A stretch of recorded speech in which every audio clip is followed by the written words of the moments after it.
I'm picking up on page 291 in the paperback book, and Julia and Winston are meeting for the first time since their release.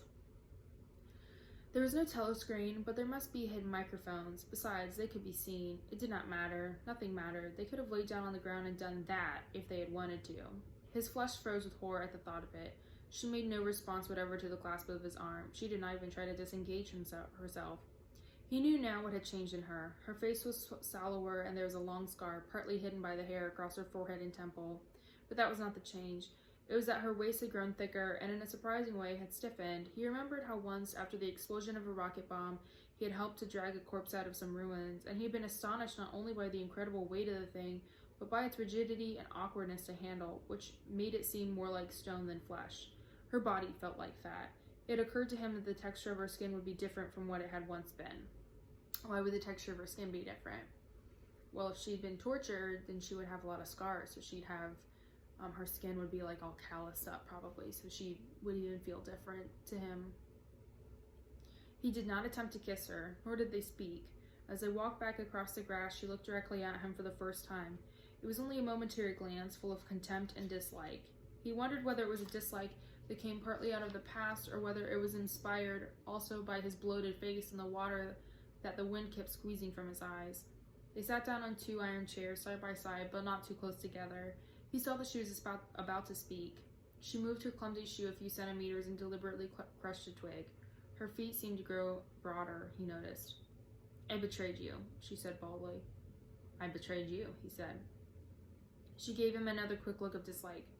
"Sometimes," she said, "they threaten you with something you can't stand up to, can't even think about, and then you say, 'Don't do it to me, do it to somebody else, do it to so-and-so.'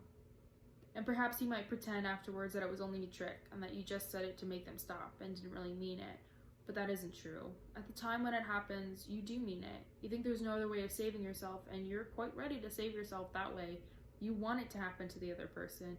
You don't give a damn that what they suffer. All you care about is yourself." "All you care about is yourself," he echoed. So she did the same thing.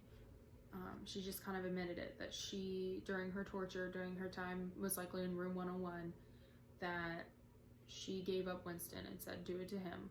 Don't do it to me."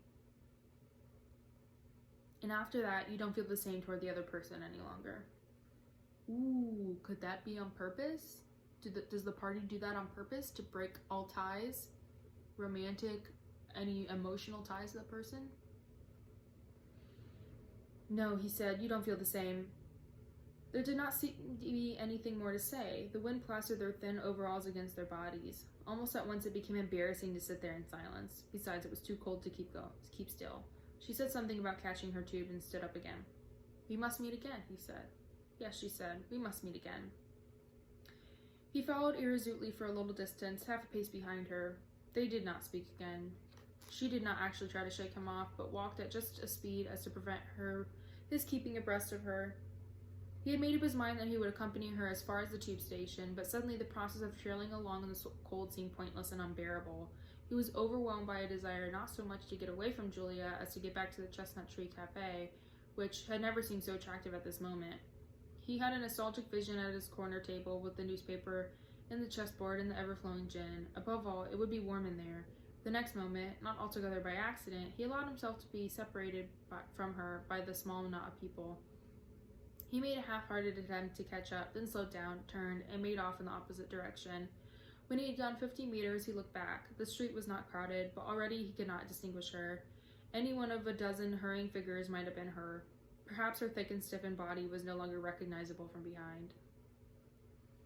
"At the time when it happens," she had said, "you do not mean it." He had meant it. You do mean it, sorry. He had meant it. He had not merely said it, he had wished it. He had wished that she, and not he, should be delivered over to the... Something changed in the music that trickled from the telescreen. A crackled and jeering note, a yellow note, came into it, and then, perhaps it was not happening, perhaps it was only memory taking on the semblance of a sound. A voice was singing, "Under the spreading chestnut tree, I sold you, and you sold me." The tears welled up in his eyes. A passing waiter noticed that his glass was empty and came back with a gin bottle. He took up the glass and sniffed at it. The stuff grew not less but more horrible with every mouthful he drank, but it had become the element he swam in.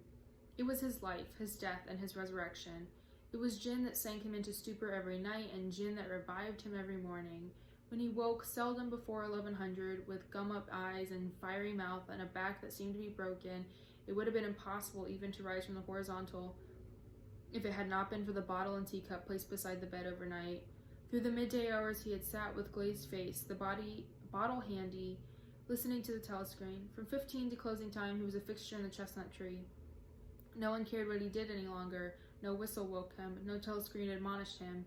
Occasionally, perhaps twice a week, he went to a dusty, forgotten-looking office in the Ministry of Truth and did a little work, or what was called work. He had been appointed to a subcommittee of a subcommittee which had sprouted from one of the innumerable committees dealing with minor difficulties that arose in the compilation of the 11th edition of the Newspeak Dictionary. So he has a high position in the party, but he doesn't really do anything. He's a subcommittee of a subcommittee of another subcommittee doing a subcommittee thing. They were engaged in producing something called an interim report, but what that was that they were reporting on, he had never definitely found out. It was something to do with the question of whether commas should be placed inside brackets or outside. There were 4 others on the committee, all of them persons similar to himself.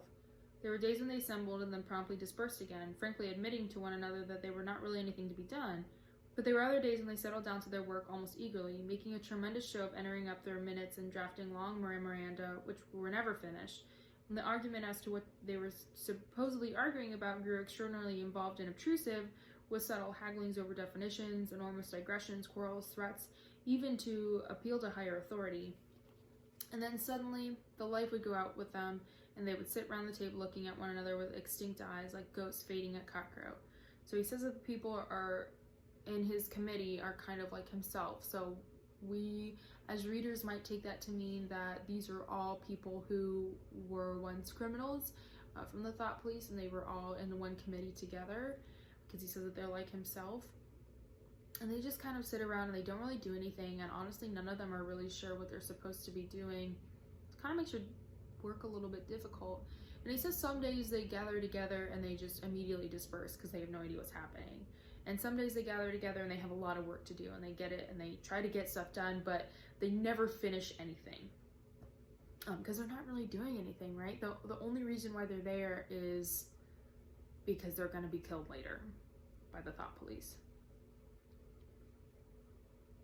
The telescreen was silent for a moment. Winston raised his head again. The bulletin. But no, they were merely changing the music. He had the map of Africa behind his eyelids. The movement of the armies was a diagram, a black arrow tearing vertically southward and a white arrow tearing horizontally eastward across the trail of the first. As though for reassurance, he looked up for the impenetrable face of the portrait. Was it conceivable that the second arrow did not even exist? His interest flagged again. He drank another mouthful of gin, picked up the White Knight, and made a tentative move check. But it was evidently not the right move because, uncalled, a memory floated into his mind. He saw a candle-lit room with a vast white counterpane bed and himself, a boy of 9 or 10, sitting on the floor, shaking a dice box and laughing excitedly. His mother was sitting opposite him and almost laughing. It must have been about a month before she disappeared. It was a moment of reconciliation when the nagging hunger in his belly was forgotten and his earlier affection for her had temporarily revived. He remembered that day well, a pelting, drenching rain when the water streamed down the window pane and the light indoors was too dull to read by. The boredom of the 2 children in the dark, cramped bedroom became unbearable. Winston whined and grizzled, made futile demands for food, fretted about the room, pulling everything out of place and kicking the wainscoting until the neighbors banged on the wall, while the younger child wailed intermittently.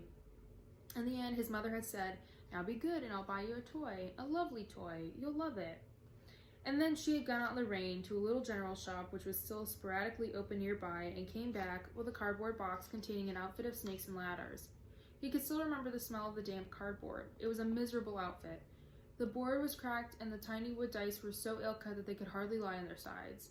Winston looked at the thing sulkily and without interest. But then his mother lit a piece of candle and then they sat on the floor to play. Soon he was wildly excited and shouting with laughter. The tiddlywinks climbed hopefully up the ladders and then came slithering down the snakes again, almost back to the starting point. They played 8 games, winning 4 each. His tiny sister, too young to remember what the game was about, had sat propped up against a bolster, laughing because the others were laughing. For a whole afternoon they had all been happy together, as in his earlier childhood. I'm gonna pick this up in the next video.